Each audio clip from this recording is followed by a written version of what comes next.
Hello साथियों, multivariate proceed with are के इस कोर्स में आप सभी का फिर से एक बार बहुत बहुत स्वागत है।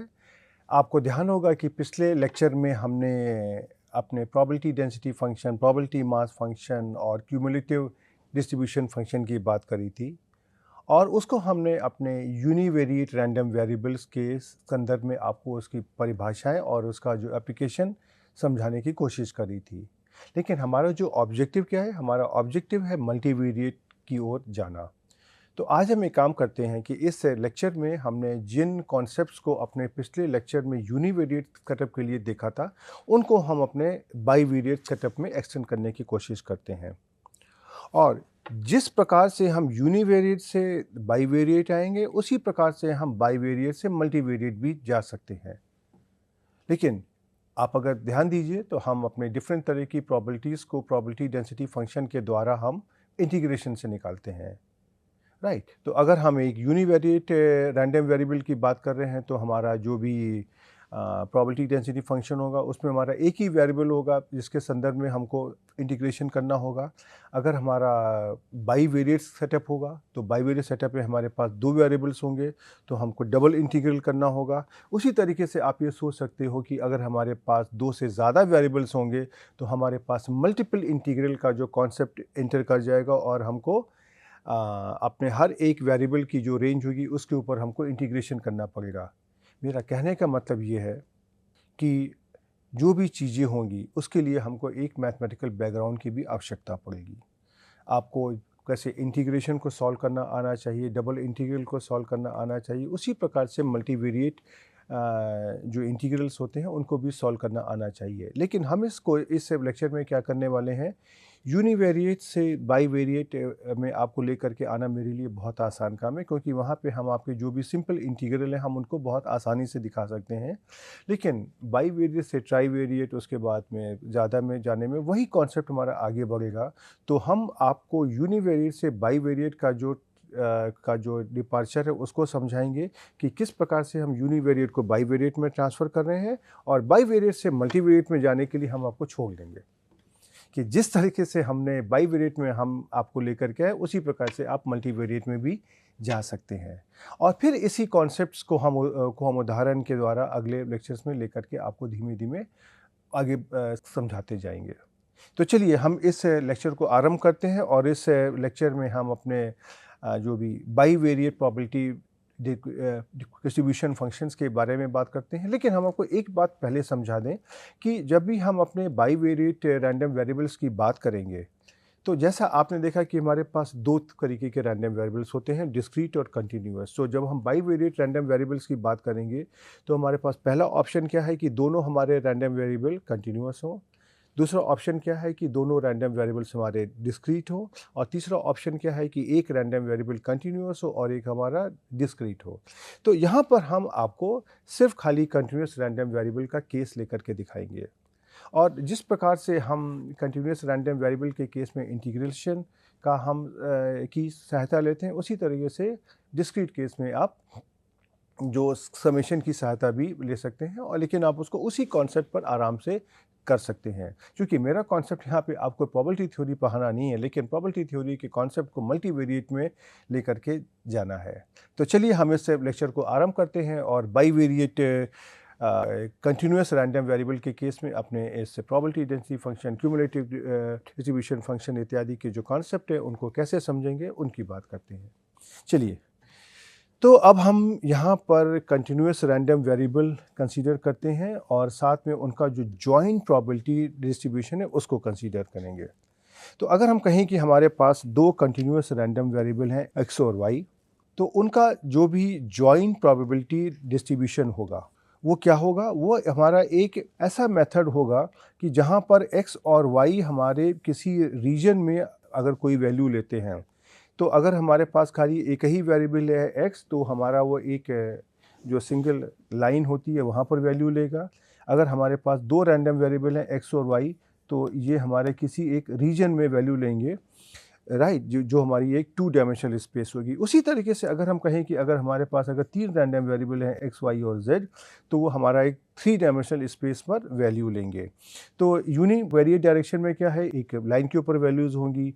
2 डायमेंशनल स्पेस में क्या है, कोई हमारा एक यहाँ पर एरिया होगा, और 3 डायमेंशनल स्पेस में क्या है हमारा, ये हमारा एक वॉल्यूम होगा। राइट, तो उस प्रकार से हम अपने इनके अंदर जो भी हमारा एरिया, वॉल्यूम या लेंथ है, उसके द्वारा हम अपनी प्रोबेबिलिटीज़ को कंप्यूट करेंगे। तो यहाँ पर हम ये एज्यूम कर रहे हैं कि हमारे पास 2 रैंडम वेरिएबल एक्स और वाई हैं, दोनों कंटिन्यूअस हैं, और उसके द्वारा हम अपना एक उनका जॉइंट प्रोबेबिलिटी डेंसिटी फंक्शन हम डिफाइन करना चाहते हैं, जिसके द्वारा कि एक्स और वाई की उस रीजन में जो वैल्यूज़ ले रहे हैं 2 डायमेंशनल स्पेस में, वहाँ पे हम उसकी प्रोबेबिलिटी को निकाल सकें। तो जिस तरह से हमने यूनिवेरिएट के केस में एक सिंगल रैंडम वेरिएबल के केस में अपना प्रोबेबिलिटी डेंसिटी फंक्शन को डिफाइन किया था, उसी तरीके से हम उस कॉन्सेप्ट को एक 2 डायमेंशनल स्पेस में हम डिफाइन कर सकते हैं। राइट, अब 2 डायमेंशनल स्पेस में डिफाइन करने के लिए आपको ये ध्यान रखना है, आपको जो यहाँ पे समझना है कि यूनिवेरिएट की डायरेक्शन को या यूनिवेरिएट रैंडम वेरिएबल की जो डेफिनेशंस को हम बाईवेरिएट में कैसे लेकर के आ रहे हैं। तो जिस प्रकार से हमने अपने पीडीएफ को, जो हमारा यूनिवेरिएट के केस में था, एक ही वेरिएबल के केस में था, उसको हमने एफ ऑफ एक्स करके ऐसे डिफाइन किया था। राइट, तो अगर हम इसी चीज़ को, अगर हमारे पास 2 वेरिएबल हैं, तो हम लिख सकते हैं एक्स और वाई, दो हमारे 2 रैंडम वेरिएबल हैं और उनकी वैल्यूज़ एक्स और वाई। राइट, तो हमने पहले यहाँ पे क्या किया था कि हमने इसके लिए अपनी 2 कंडीशन लगाई थी कि अगर हमारा कोई भी एक यूनिवेरिएट रैंडम वेरिएबल के केस में अगर हमारा कोई अगर एक पीडीएफ है, तो एफ एक्स की जो वैल्यू है ये ग्रेटर देन इक्वल टू 0 होनी चाहिए, और इसका जो इंटीग्रल है ये हमारा 1 होना चाहिए। अब इसी कॉन्सेप्ट को हमको बाईवेरिएट रैंडम वेरिएबल के केस में एक्सटेंड करना है। तो अगर हम कहते हैं कि हमारे पास यहाँ पर अगर 2 रैंडम वेरिएबल कंटिन्यूअस हैं एक्स और वाई, तो उनका जो भी जॉइंट प्रोबेबिलिटी डेंसिटी फंक्शन होगा उसको हम इस प्रकार से डिफाइन करते हैं, F of x Y subscript में और small X small Y parenthesis में, जो इसकी वैल्यू को डिनोट करेगा। राइट, तो जिस तरीके से हमने यूनिवेरिएट के केस में कहा था कि F of X should be greater than equal to 0 for all X, तो यहाँ पर उसी तरह से हम कह देंगे कि F of x Y is greater than और equal to 0 for all x and y. Right, और जिस तरीके से हमने यूनिवेरिएट केस में कहा था कि minus infinity to infinity F X D X equal to 1, उसी तरीके से हम अपने बाईवेरिएट के केस में कह सकते हैं कि double integral minus infinity to infinity F of x Y D X D Y should be equal to 1।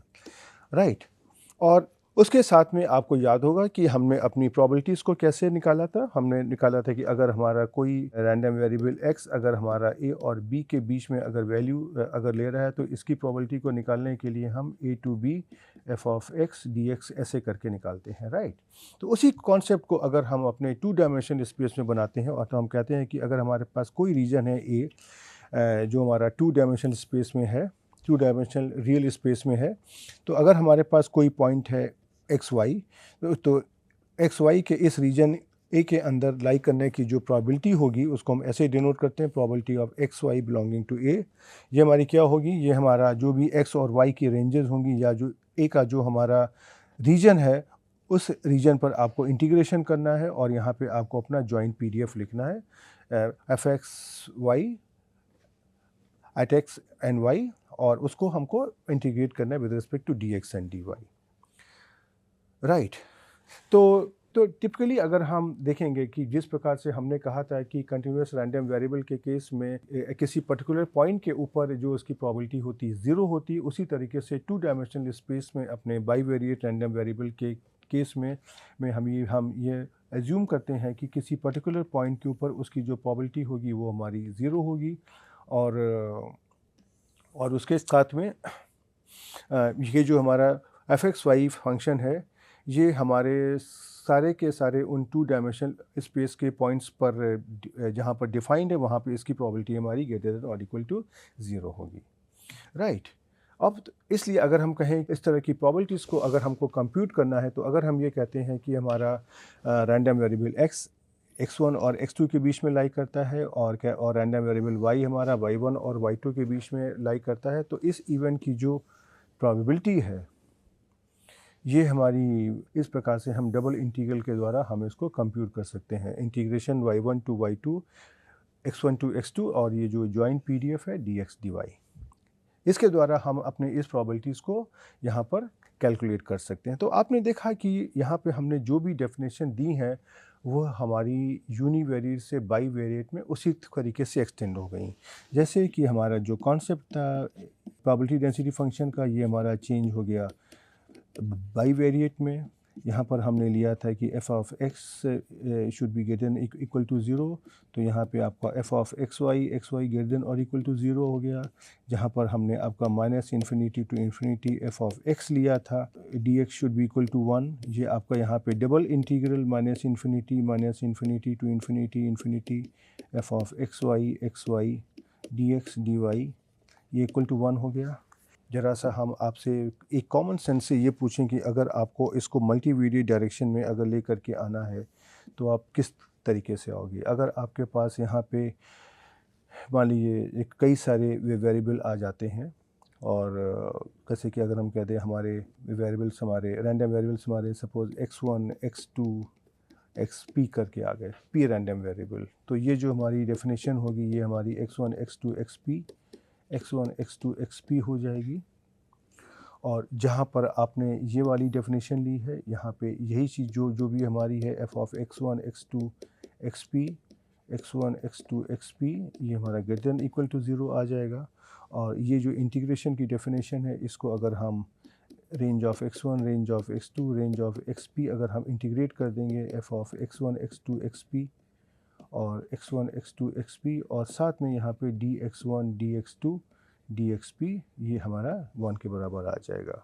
तो जिस तरीके से मैंने आपको इस डेफिनेशन को यूनिवेरिएट से बाईवेरिएट में एक्सटेंड किया, उसी तरीके से आप इस बाईवेरिएट की जो डेफिनेशन है उसको आप मल्टीवेरिएट में बहुत आसानी से एक्सटेंड कर सकते हैं। राइट, अब जब हमारे पास एक बाईवेरिएट रैंडम वेरिएबल आ जाता है तो उसके साथ में हमारे पास कुछ और कॉन्सेप्ट भी आने लगते हैं। जैसे कि अगर हम कहें कि कोई हमारी ईल्ड है क्रॉप की, कोई एक खेती हो रही जो उसकी पैदावार है, सपोज़ हमने ये माना कि वो हमारे 2 रैंडम वेरिएबल्स पर वो डिपेंड करती है। काहे पर? एक हम कह देते हैं क्वांटिटी ऑफ फर्टिलाइज़र और एक हम कहते हैं कि से इरिगेशन कि हमने कितनी सिंचाई करी है।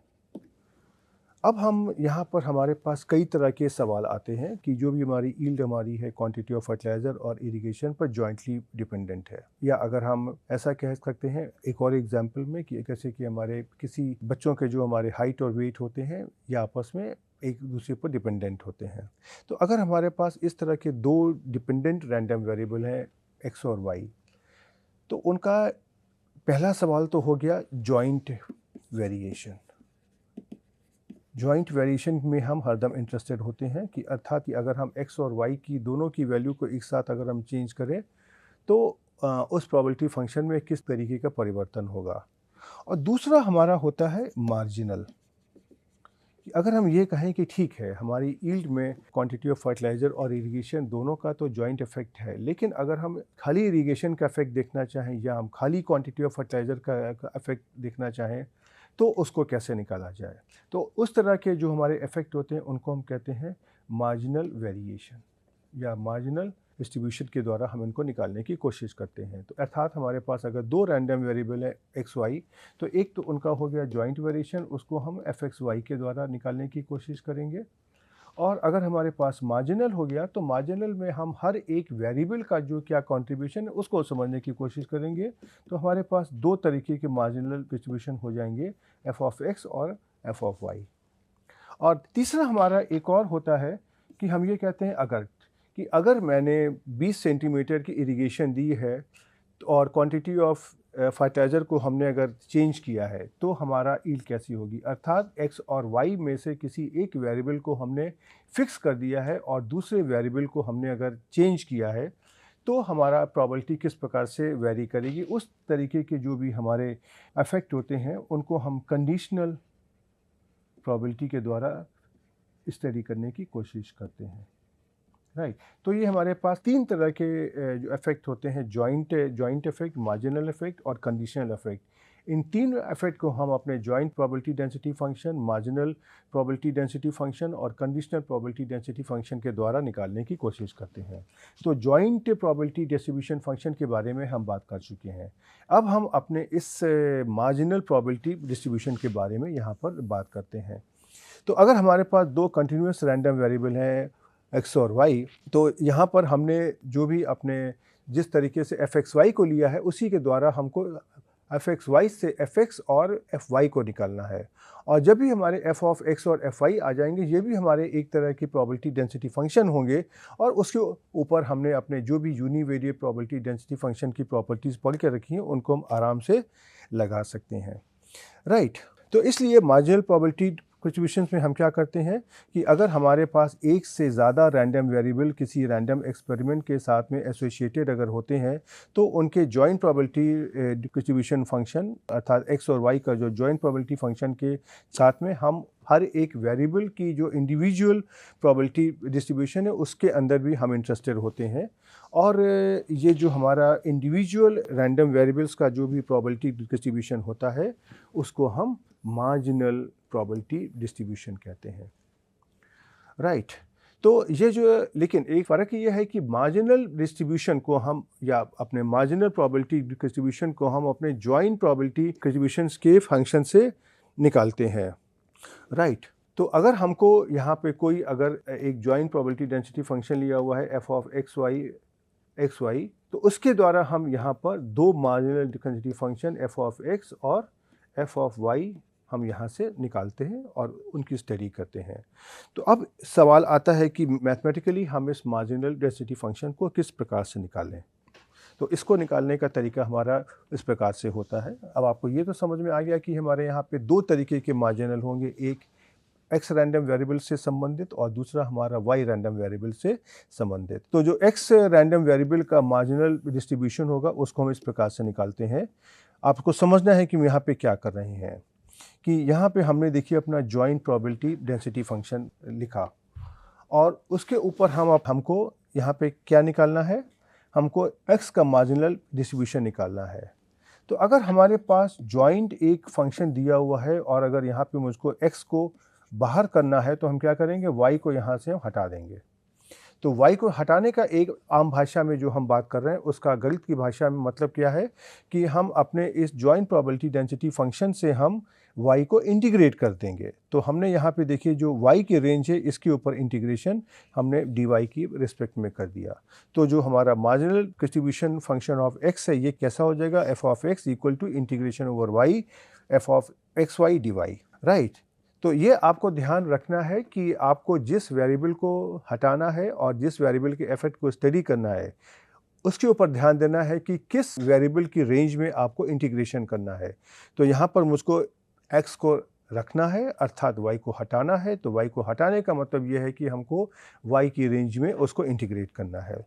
उसी प्रकार से अगर हमको अपने y रैंडम वेरिएबल का अगर मार्जिनल डिस्ट्रीब्यूशन निकालना है तो क्या करेंगे, अपना जो जॉइंट प्रोबेबिलिटी डेंसिटी फंक्शन है उसको लिखेंगे। अब यहाँ से हमको x का इफेक्ट हटाना है तो इसको हमने x की रेंज में इंटीग्रेट कर दिया और हमने यहाँ पे कर दिया dx। तो जो y रैंडम वेरिएबल का मार्जिनल प्रोबेबिलिटी डेंसिटी फंक्शन है f ऑफ y, इसको हम इससे डिनोट करते हैं। इसको हम integration over the value of x और fxy dx के द्वारा हम इसको आराम से निकाल सकते हैं। तो इस प्रकार से देखिए हम अपना जो भी जॉइंट प्रोबेबिलिटी डेंसिटी फंक्शन से मार्जिनल डेंसिटी फंक्शन को आराम से निकाल सकते हैं, राइट। उसके साथ ही हम आपको कोई एक उदाहरण लेने के पहले जरा अपने कंडीशनल प्रोबेबिलिटी डेंसिटी फंक्शन का भी आइडिया दे दें और फिर हम आगे बढ़ेंगे। तो जैसा मैंने बताया कि अगर हमारे पास कोई एक जॉइंट प्रोबेबिलिटी फंक्शन है जहाँ पर हमारे पास दो रैंडम वेरिएबल हैं x और y, तो एक हमारे पास सिचुएशन ऐसी भी हो सकती है जहाँ पे हम किसी एक वेरिएबल के इफेक्ट को फिक्स कर दें और उसको फिक्स करने के बाद में हम दूसरे वेरिएबल के इफेक्ट को देखने की कोशिश करें कि वो हमारा किस प्रकार से कार्य कर रहा है। तो इस तरह के जो हमारे कॉन्सेप्ट होते हैं उसको हम कंडीशनल प्रोबेबिलिटी के द्वारा निकालने की कोशिश करते हैं और उनके साथ में जो हमारा संबंधित प्रोबेबिलिटी फंक्शन होता है उसको हम कंडीशनल प्रोबेबिलिटी डिस्ट्रीब्यूशन कहते हैं। तो अगर हमारे पास मान लीजिए कि दो कंटिन्यूस रैंडम वेरिएबल हैं x और y तो हमारे पास अब दो ऑप्शंस हैं, या तो हम x की वैल्यू को फिक्स कर दें या हम y की वैल्यू को फिक्स कर दें। तो अगर हम मान लीजिए कि अगर हम y की वैल्यू को फिक्स कर देते हैं, suppose capital Y is equal to small y, तो जो x रैंडम वेरिएबल का जो कंडीशनल डिस्ट्रीब्यूशन होगा, जब हमको y की वैल्यू स्मॉल y की तरह दी हुई है, वो हम इस प्रकार से डिफाइन करते हैं। सबसे पहले हमने लिखा joint probability density function divided by this marginal density function of y, right. और ये जो हमारी कंडीशनल प्रोबेबिलिटी है, तो यहाँ पे क्या था कि x का हमको डिस्ट्रीब्यूशन निकालना है y की रिस्पेक्ट में, तो इसको हम यहाँ पे ऐसे डिनोट करते हैं f ऑफ x, और ये जो हमें खड़ी लाइन खींचते हैं इसको हम कहते हैं कंडीशन ऑन, और इसके नीचे हमने जिस वेरिएबल को लिखा है उसकी मैंने वैल्यू लिख दी स्मॉल y। तो आप अगर इसका सिंबल देखेंगे तो ये हमारा क्या है, ये हमारा है एक रैंडम वेरिएबल, और ये हमारा स्मॉल y क्या है, ये हमारी है वैल्यू।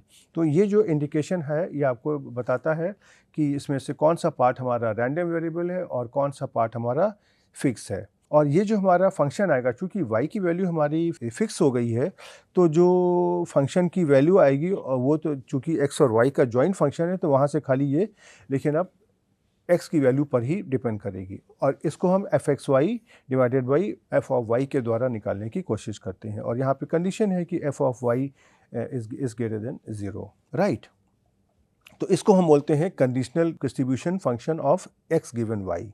और उसी प्रकार से हम conditional distribution function of y given x भी हम निकाल सकते हैं कि अगर हमको अपने रैंडम वेरिएबल कैपिटल x की वैल्यू को स्मॉल x पर हमने फिक्स कर दिया है, और यहाँ पे हमको अपने y रैंडम वेरिएबल का अगर हमको प्रोबेबिलिटी डेंसिटी फंक्शन अगर निकालना अगर है, तो इसको हम इस प्रकार से लिखते हैं f of y given x, अर्थात अब हमारा y हमारा यहाँ पर एक रैंडम वेरिएबल हो गया, स्मॉल x हमारा एक गिवन वैल्यू हो गई, और ये जो हमारा रैंडम फंक्शन होगा, ये जो फंक्शन होगा, ये हमारे सिर्फ खाली हमारी y की वैल्यू पर हमारा ये डिपेंड करेगा।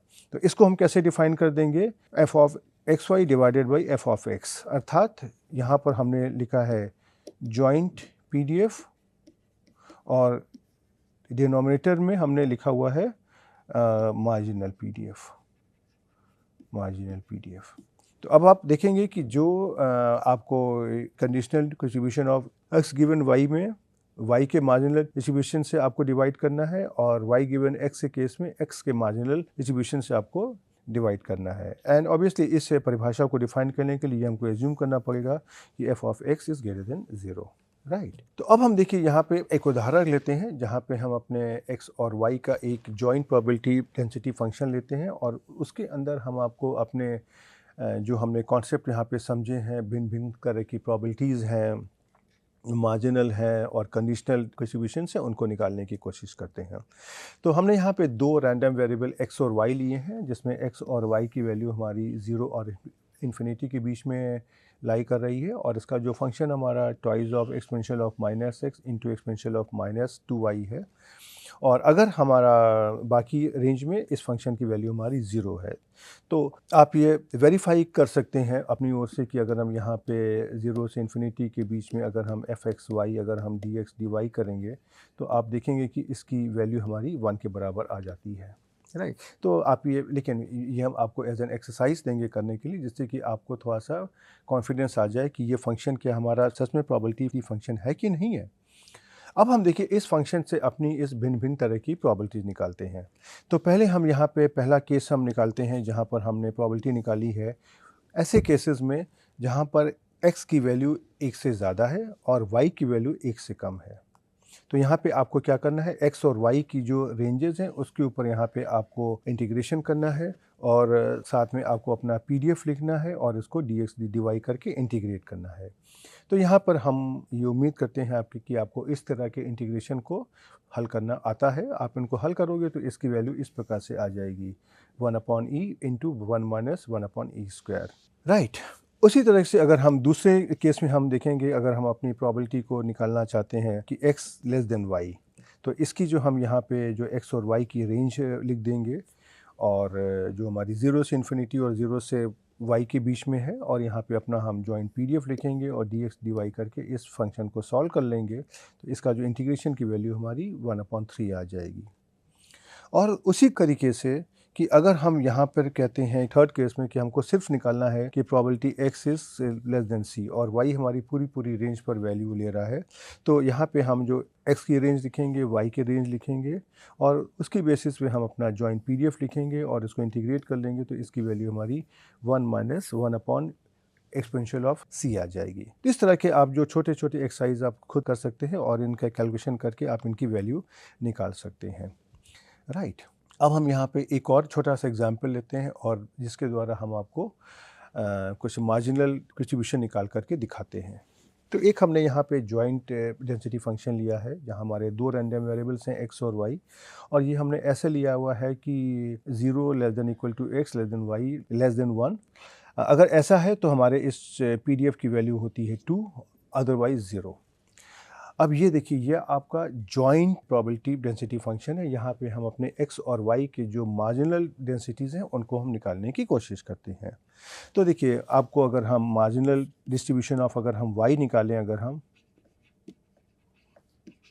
मार्जिनल डिस्ट्रीब्यूशन ऑफ y, तो ये क्या हो जाएगा, हम इसको यहाँ पर x की रेंज में हमको इंटीग्रेट करना होगा और जो भी हमारा PDF दिया हुआ है, तो x की रेंज हमारी 0 से y के बीच में है, तो 2 इंटू dx, इनको सॉल्व करेंगे तो ये हमारा 2y हो जाएगा और y की रेंज हमारी यहाँ पे कितनी दी हुई है, 0 से 1 के बीच में। तो देखिए, ये आपका मार्जिनल डेंसिटी फंक्शन हो गया। उसी तरीके से अगर हमको मार्जिनल डिस्ट्रीब्यूशन ऑफ x अगर निकालना अगर है तो हम यहाँ पे इसी जॉइंट PDF को y की रिस्पेक्ट में हम इंटीग्रेट कर देंगे। तो देखिए, मैंने यहाँ पे लिखा 2 और यहाँ पे जो भी हमारी y की रेंज हमारी कितनी है, x1 से x से 1 के बीच में, और इसको अगर हम जब यहाँ पे हल करेंगे तो देखिए ये हमारी आ जाएगी value twice of 1 minus x, और इसको मैंने यहाँ पे देखिए लिख दिया है f ऑफ x। ये आपका क्या हो गया, मार्जिनल डिस्ट्रीब्यूशन ऑफ x, और यहाँ पे ये हमारा चूँकि x का फंक्शन है तो हमारी x की रेंज हमारी यहाँ पर 0 और 1 के बीच में आ जाएगी, राइट। अब इसी फंक्शन में हम देखिए आपको कंडीशनल डेंसिटी फंक्शन भी निकाल करके दिखाते हैं। तो अगर हम सबसे पहले अपना अगर हम conditional density function of x given y अगर करते हैं तो इसकी परिभाषा हमारी कैसी थी, f of x Y divided by f of y। तो देखिए, f ऑफ एक्स वाई आपको पहले से ये दिया हुआ है यहाँ पर, और 2, और आपने मार्जिनल आपने पहले यहाँ पर निकाल लिया है ट्वाइस ऑफ y, राइट। आप अगर देखेंगे तो ये आपको देखिए ये आपने निकाल लिया है, तो आप इसको यहाँ पे आराम से डिफाइन कर सकते हैं कि ये आपका आ जाएगा 1/y, कब, जब हमारा x 0 और y के बीच में लाई करता है, अदरवाइज 0। और उसी तरीके से अगर हम यहाँ पे conditional density function of y given x अगर हम निकालते हैं तो यहाँ पे क्या है, इसको हमने डिफाइन कर दिया f of x Y divided by f of x। तो f ऑफ एक्स वाई आपको दिया हुआ है, f ऑफ x देखिए आपने यहाँ पर पहले ये निकाला हुआ है, तो हम इसको यहाँ पर कर देंगे और तो ये हमारा फंक्शन आ जाएगा इस प्रकार से 1/1 माइनस x, कब, जब हमारा y x और 1 के बीच में लाई करेगा और 0 अदरवाइज, राइट। तो इस तरीके से हम यहाँ पर देखिए अपना ये कंडीशनल डेंसिटी फंक्शन भी निकाल सकते हैं। अब इसके बाद हम आपको एक छोटा सा कॉन्सेप्ट और देना चाहते हैं कि जब हम कह रहे हैं कि हमारे पास कोई अगर दो रैंडम वेरिएबल हैं x और y और जो आपस में एक दूसरे पर डिपेंडेंट हैं, तो इसलिए इनका यहाँ पे जॉइंट वेरिएशन होगा, इनका यहाँ पे मार्जिनल वेरिएशन भी होगा और इनका यहाँ पे कंडीशनल वेरिएशन भी होगा। उसकी बेसिस पे हमने यहाँ पे जॉइंट PDF, मार्जिनल PDF और कंडीशनल PDF को कंसीडर कर लिया। लेकिन एक संभावना ऐसी तो है कि x और y आपस में इंडिपेंडेंट हो, एक दूसरे के ऊपर उनका कोई भी इफेक्ट ना पड़ रहा हो, तो ऐसे केसेस को कैसे कंसीडर किया जाए। तो ऐसे केसेस को कंसीडर करने के लिए हमारे पास स्टोकेस्टिक इंडिपेंडेंस का कॉन्सेप्ट होता है। स्टोकेस्टिक माने का होता है रैंडम, राइट। तो हम ये जो भी अपने इंडिपेंडेंट वेरिएबल की यहाँ पर जो परिभाषा देने वाले हैं, बेसिकली हम ये जो भी स्टोकेस्टिक इंडिपेंडेंस है या जो इंडिपेंडेंस का कॉन्सेप्ट रैंडमनेस की निगाह से होता है, उसके बारे में बात करने वाले हैं। तो हम ये कहते हैं कि अगर हमारे पास दो कंटिन्यूस रैंडम वेरिएबल हैं x और y, तो दोनों को हम स्टोकेस्टिकली इंडिपेंडेंट तब कहेंगे जब f of x Y is equal to f of x into f of y, अर्थात जो उनका जॉइंट PDF है, ये इनका जॉइंट PDF है और यहाँ पे ये और ये इनके क्या है, ये इनके मार्जिनल PDF है, राइट। तो हम अपने जॉइंट PDF को मार्जिनल PDF का जो प्रोडक्ट है उसके फॉर्म में लिख सकते हैं, राइट। और इसी कॉन्सेप्ट को आपको खाली कन्विंस करने के लिए अगर हम ये कहें कि अगर हमको इसको अपने डिस्क्रीट रैंडम वेरिएबल के केस में कैसे करना है, तो अगर हम कहें कि जॉइंट प्रोबेबिलिटी मास फंक्शन हमारा इस प्रकार से है, probability of x Y equal to Y, तो इस केसेस में हमारा क्या होगा, जो हमारे मार्जिनल आएंगे वो हमारे क्या हो जाएंगे, मार्जिनल हमारे हो जाएंगे समेशन ओवर से हेयर वाई, और पी एक्स वाई को अगर हम यहाँ पी एक्स वाई इसको लिख देते हैं, तो इसको अगर हम समेशन और अगर हम यहाँ पर y करेंगे तो ये हमारा क्या हो जाएगा, मार्जिनल ऑफ x हो जाएगा। अगर हम summation over x p of x Y करेंगे तो ये हमारा मार्जिनल ऑफ y हो जाएगा। और उसी तरीके से अगर हम इसी परिभाषा को अगर हम यहाँ पे इंडिपेंडेंस के लिए एक्सटेंड करें, तो हम ये कह सकते हैं कि दो डिस्क्रीट रैंडम वेरिएबल x और y आपस में स्टोकेस्टिकली इंडिपेंडेंट कब होंगे, जब उनका जॉइंट प्रोबेबिलिटी मास फंक्शन, ये क्या है, ये उनका जॉइंट प्रोबेबिलिटी मास फंक्शन है, probability of x equal to x i y equal to y j. इसको अगर हम उनके जो भी मार्जिनल प्रोबेबिलिटी डेंसिटी फंक्शंस हैं, अर्थात probability x equal to x i और probability y equal to y j, उसके फॉर्म में अगर हम एक्सप्रेस कर सकते हैं, तो हमारे ये वेरिएबल हमारे आपस में इंडिपेंडेंट हो जाएंगे। इसी इंडिपेंडेंस की डेफिनेशन को हम अपने क्यूमुलेटिव डिस्ट्रीब्यूशन फंक्शन के कॉन्टेक्स्ट में भी डिफाइन कर सकते हैं। अगर हम कहें कि जिस प्रकार से हमारा जॉइंट पीडीएफ होता है, उसी प्रकार से हमारा एक जॉइंट सीडीएफ भी होता है, जॉइंट क्यूमुलेटिव डिस्ट्रीब्यूशन फंक्शन, और इसको हम कैपिटल एफ एक्स वाई के द्वारा हम डिफ़ाइन करते हैं। तो हम ये कह सकते हैं कि x और y हमारे इंडिपेंडेंट होंगे अगर हम अपने जॉइंट CDF को अगर हम CDF ऑफ x और CDF ऑफ y के प्रोडक्ट के द्वारा हम दिखा सकते हैं, अर्थात capital F of x Y is equal to capital F of x into capital F of y। अब इसी जगह पर हम अगर आपको ये भी दिखाने की कोशिश करें अगर हम कि अगर इसी डेफिनेशन को अगर आपको एक मल्टीवेरिएट सेटअप में अगर आपको एक्सटेंड करना है, तो अगर हम कह देते हैं कि अगर हमारे पास यहाँ पर हमारे पास x1, x2, x3 वेरिएबल्स अगर हैं, तो इनका जो जॉइंट प्रोबेबिलिटी फंक्शन हमारा यहाँ पे इस प्रकार से होगा, f of x1, x2, xp और x1, x2, xp। तो इसको अगर हम इस तरीके से इंडिकेट कर दें, i goes from 1 to p product f of xi xi, right, इसी तरीके से तो होगा। और अगर हम इसको हम अगर जॉइंट CDF के फॉर्म में कर दें, तो f of x1, x2, xp, x1, x2, xp, इसको अगर हम अपने प्रोडक्ट फॉर्म में i goes from 1 to p f of xi xi, इस तरीके से हो जाएगा, राइट। और उसी तरीके से हम अपने जो भी डिस्क्रीट रैंडम वेरिएबल का केस है उसको भी हम यहाँ पर आराम से चेंज कर पाएंगे। तो ये हमारा देखिए स्टोकेस्टिक इंडिपेंडेंस का कॉन्सेप्ट होता है। अब इसी कॉन्सेप्ट को ज़रा सा हम एक आपको उदाहरण के द्वारा दिखाने की कोशिश करते हैं। तो अगर हम ये ले लेते हैं, हमारा एक x और y जो हमारे कंटिन्यूस रैंडम वेरिएबल हैं, उनका जॉइंट पीडीएफ हमारा इस प्रकार से है, f of x Y is equal to 4 into X Y exponential of minus x square plus Y square. यहाँ पे x और y दोनों हमारे ग्रेटर देन और इक्वल टू 0 हैं। अब यहाँ से अगर हमको इसकी स्टोकेस्टिक इंडिपेंडेंस दिखाना है, तो हमको क्या करना पड़ेगा, हमको जॉइंट पीडीएफ तो दिया हुआ है, लेकिन हमको इसका मार्जिनल पीडीएफ निकालना पड़ेगा। अब मार्जिनल पीडीएफ निकालना तो आपको आता है, तो marginal probability density function of x, इसको हम कैसे निकालेंगे, integration over the range of the values of y, और इसको हम यहाँ अपना पीडीएफ लिखेंगे और उसको y के रिस्पेक्ट में इंटीग्रेट कर देंगे और इसको सॉल्व कर लेंगे। तो आपका इस प्रकार से twice of x into exponential of minus x square value आ जाएगी। और उसी प्रकार से अगर हम अपना मार्जिनल डिस्ट्रीब्यूशन फंक्शन अगर हम y अगर हम निकालते अगर हैं, तो ये क्या हो जाएगा, इसको हम यहाँ पर x की रेंज में अगर हम इंटीग्रेट कर दें between 0 to infinity joint PDF और यहाँ पे dx, इसको सॉल्व करेंगे तो हमारा twice of y exponential of minus y square आ जाएगा, जहाँ पर y is greater than equal to 0। अब अगर आप इन दो एक्सप्रेशन को आप अगर मल्टीप्लाई कर दें अगर हम, तो आप देखोगे कि f ऑफ एक्स वाई हमारा f of x into F Y के फॉर्म में आ जाता है, राइट। तो ये यहाँ से हमको फॉलो होता है कि x और y हमारे दोनों इंडिपेंडेंट हैं, राइट।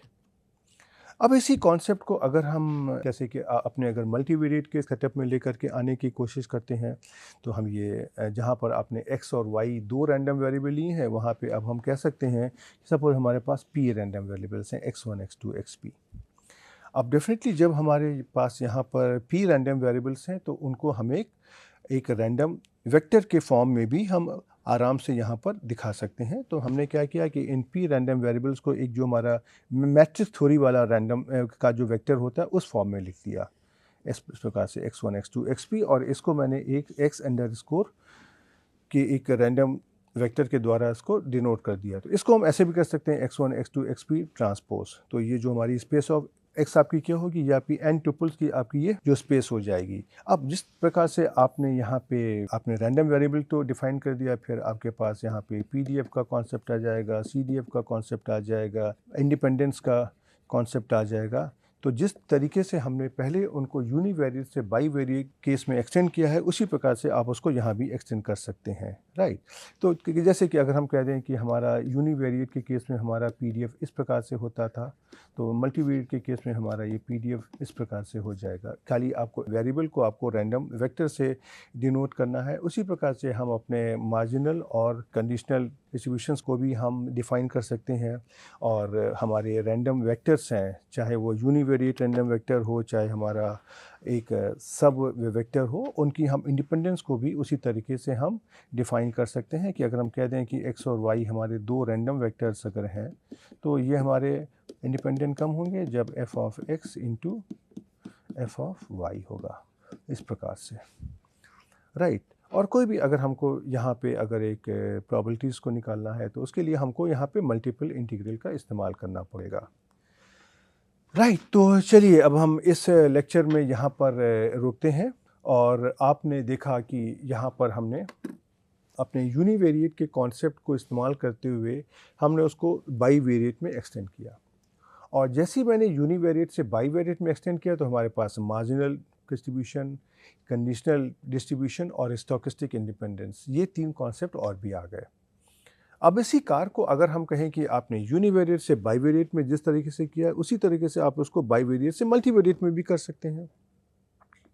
और मल्टीवेरिएट में करने के लिए आपके पास सबसे आसान तरीका है कि आप रैंडम वेरिएबल की जगह आप उसमें रैंडम वेक्टर ले लीजिए, और जो भी कुछ आपने एक यूनिवेरिएट रैंडम वेरिएबल के लिए जो प्रॉपर्टीज़ डिफाइन की हैं, उनको आप सुटेबली आप उसको रैंडम वेक्टर के लिए भी एक्सटेंड कर दीजिए। अब जब आपके पास p रैंडम वेरिएबल्स हैं, तो उसमें से हो सकता है कि आपने अभी जो कंडीशनल डिस्ट्रीब्यूशन लिया हुआ है, उसमें से आपने खाली x गिवन y लिया है, लेकिन वहाँ पे हो सकता है कि x वेक्टर को आपने दो सब वेक्टर्स में ले लिया है, और x और y की जगह हमारे उस x के जो दो सब वेक्टर्स आ सकते हैं। जब हम मार्जिनल की बात करते हैं, तो मार्जिनल हमारे पास हर एक रैंडम वेरिएबल का भी मार्जिनल हो सकता है, और x वेक्टर के हमारे बहुत सारे सब वेक्टर्स भी हो सकते हैं, उनका भी डिस्ट्रीब्यूशन हो सकता है। और अगर हम इंडिपेंडेंस की बात अगर करते हैं, तो हमारे जो भी इंडिविजुअल रैंडम वेरिएबल्स होंगे रैंडम वेक्टर में, उनकी भी स्टोकेस्टिक इंडिपेंडेंस की हम बात कर सकते हैं। और साथ ही हम अपने रैंडम वेक्टर्स के सब रैंडम वेक्टर्स की भी हम इंडिपेंडेंस की बात कर सकते हैं। तो ये सिर्फ खाली एक कॉन्सेप्ट की बात है, और इसको समझना बहुत ही आसान है अगर आपको ये यूनिवेरिएट से बाईवेरिएट का जो ट्रांजिशन है ये समझ में आ गया है कि हमने इसको किस प्रकार से किया है। लेकिन डेफिनेटली आपको कुछ किताबों की इस समय ज़रूर आवश्यकता पड़ेगी, और हम आपको यही रिक्वेस्ट करेंगे कि आप कोई भी स्टैटिस्टिक्स की कोई भी एक स्टैंडर्ड बुक जो भी आपके पास हो, आप उसको एक बार देखने की कोशिश ज़रूर करिए। और इस तरह के हमारे पास तो यहाँ पे समय सीमित है, तो इसलिए हम आपको इस प्रकार से बताने की कोशिश कर रहे हैं कि अगर हम आपको एक रास्ता दिखा दें, तो उस रास्ते में कितनी दूर तक जाना है, ये आपको फैसला करना है। तो इसके लिए हम आपसे आज रिक्वेस्ट करेंगे, एक बार किताब को खोलिए और उसमें से इन कॉन्सेप्ट को थोड़ा सा डिटेल में समझने की कोशिश करिए। उतने सारे कॉन्सेप्ट में से हमारे जो कॉन्सेप्ट का इस्तेमाल हमको अपने आगे आने वाले लेक्चर्स में पगने वाला है, वो तो कॉन्सेप्ट मैंने यहाँ पे आपको ब्रीफली बता दिए हैं, लेकिन उनको स्ट्रेंथन करना बहुत आवश्यक है।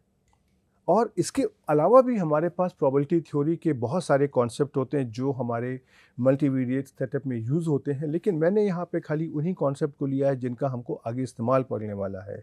लेकिन हमने इस कोर्स में सारे के सारे मल्टीवेरिएट एनालिसिस के टॉपिक्स नहीं लिए हुए हैं। मैंने जो टॉपिक लिए हैं मैंने उनके बारे में बात कर रहा हूँ, लेकिन उसके अलावा भी बहुत सारे टॉपिक होंगे जिनके अंदर आपको कुछ और कॉन्सेप्ट की आवश्यकता भी पड़ेगी। तो उसके लिए सबसे अच्छा और आसान तरीका आपकी ये है कि आप अपनी किताबों के साथ में दोस्ती कर लीजिए। मैं चाहे कहीं भी हूँ, लेकिन आपके पास किताबें हरदम आपके साथ रहेंगी। तो आज आप अपनी बुक से, किताबों से कुछ उदाहरण लीजिए और उनको सॉल्व करने की कोशिश करिए। और अगले लेक्चर पे हम क्या करेंगे, हम अपने इस तरह के जहाँ पर हमने बेसिक डेफिनेशन की बात करी है, प्रोबेबिलिटी डेंसिटी फंक्शन की, प्रोबेबिलिटी मास फंक्शन की, उसी में से हमारा एक पॉपुलर प्रोबेबिलिटी डिस्ट्रीब्यूशन है, नॉर्मल डिस्ट्रीब्यूशन। वो हमारा बहुत सारे स्टैटिस्टिकल इन्फरेंसेस में इस्तेमाल होता है, हम उसके बारे में बात करेंगे। तो चलिए आप इन कॉन्सेप्ट को एक बार रिवाइज करिए, उदाहरण लेकर के प्रैक्टिस करिए, और हम आपको अगले लेक्चर में मिलने फिर से आएंगे। तब तक के लिए गुड बाय।